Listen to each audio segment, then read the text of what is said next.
اپنے باپ کو کہو شادی کی تیاری کرے، اور شادی والے دن تمہاری ڈولی اس کوتوال کے گھر میں بھیجے، باقی میں جانوں میرا کام جانوں۔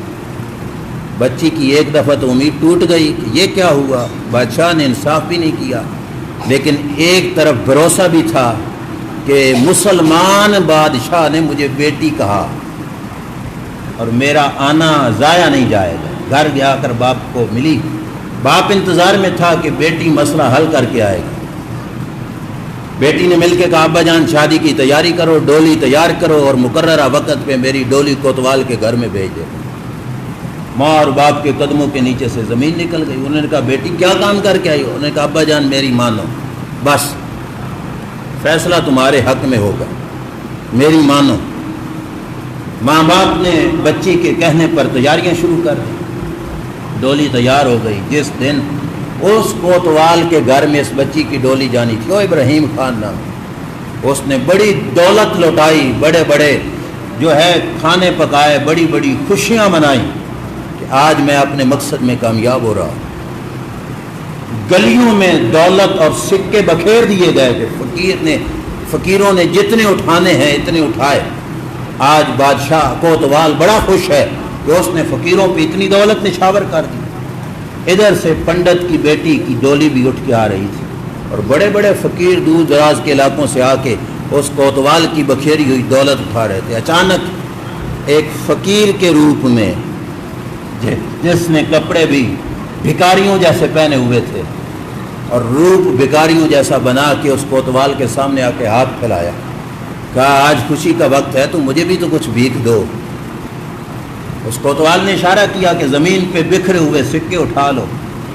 اس نے کہا نہیں، آج خوشی کا دن ہے حضرت، تمہارے ہاتھ سے بھیک لینے کو سعادت سمجھوں گا، ذرا اپنے ہاتھ سے دو۔ اس وقت کوتوال نے جس وقت ہاتھوں میں سکے بھر کر آگے ہاتھ بڑھایا نا اس بھکاری کے ہاتھ کی طرف، اس بھکاری نے ہاتھ پکڑ کر یوں ہاتھ مارا اور اپنی اوپر کی چادر ہٹائی تو نیچے سے چہرہ اورنگزیب عالمگیر کا تھا۔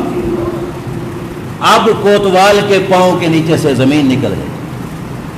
اورنگزیب عالمگیر نے ہاتھ پکڑ کے کہا ظالم، رعایا کی عزتیں لوٹنا حاکم کا کام نہیں ہوتا، رعایا کی عزتوں کی حفاظت کرنا حاکم کا کام ہوتا ہے۔ تمہیں اس مقصد کے لیے نہیں بھیجا تھا کہ تم وہاں پہ جا کے لوگوں کی عزتیں لوٹو۔ فرمایا تم نے ظلم کیا اور آج تیرے ظلم کی سزا میں سر عام دوں گا۔ اور بادشاہ پھر اکیلا نہیں آیا ہوا تھا، فوج بھی ساتھ۔ جب بادشاہ نے اپنا بھیس بدل لیا نا، چینج کیا اور بادشاہ نے ظاہر کر دیا تو آس پاس سے فوج بھی نکل آئی۔ بادشاہ نے کہا اسے فوراً گرفتار کرو، اور معاملے کو لمبا نہیں کیا گیا کہ کل تاریخ، پھر اگلے مہینے میں تاریخ، پھر اگلے مہینے میں تاریخ، تاریخوں پہ بات نہیں کی۔ بادشاہ نے کہا سر عام میدان میں 2 مست ہاتھی لائے جائیں۔ مست ہاتھی لائے گئے، اس کوتوال کو زمین پہ لٹایا گیا، اس کی ایک ٹانگ ایک ہاتھی کے ساتھ باندھی گئی، دوسری ٹانگ ادھر کے ہاتھی کے ساتھ باندھی گئی۔ بادشاہ نے کہا ان ہاتھیوں کو مخالف سمت میں چلاؤ۔ سر عام مجمع میں ابراہیم خان نامی کوتوال کے اس طرح بادشاہ نے 2 ٹوٹے کر دیے، ایک ہاتھی ادھر گیا ایک ہاتھی ادھر گیا، ٹانگیں درمیان سے چر گئیں، 2 ٹوٹے ہو گئے۔ اور بادشاہ نے الحمدللہ پڑھ کے کہا اللہ کا شکر ہے کہ میری حکومت میں، میری رعایا میں میرا بھیجا ہوا کوتوال اپنا ظلم کا دھندا کرنے میں کامیاب نہیں ہو سکا۔ اور یہ کام اورنگزیب عالمگیر نے جب کیا، واپس پلٹنے لگا تو وہ ہندو، وہ پنڈت جس کی بچی تھی، ہاتھ جوڑ کے آیا، اس نے کہا اورنگزیب عالمگیر مجھے پتا تھا کہ مسلمان نماز بھی ادا کرتے ہیں، میں نے اپنے گھر میں ایک چبوترا تیرے لیے بنایا ہے، آؤ پانی بھی پاک میں نے تیار کر کے رکھا ہے، اس پاک پانی سے میرے گھر کے چبوترے پہ نماز پڑھو۔ اورنگزیب عالمگیر نے وضو کر کے اس کے گھر کے چبوترے پہ 2 نفل شکرانے کے ادا کیے۔ واپس پلٹنے لگا تو پنڈت نے ہاتھ جوڑ کے کہا جس سرزمین پہ تو نے رب کو سجدہ کیا وہ سرزمین اب میں اپنے استعمال میں نہیں لوں گا، میں اللہ کی مسجد کے لیے وقف کر رہا ہوں۔ ہندو نے مسجد بنائی، اور یہ کہانی نہیں، آج بھی گنگا کے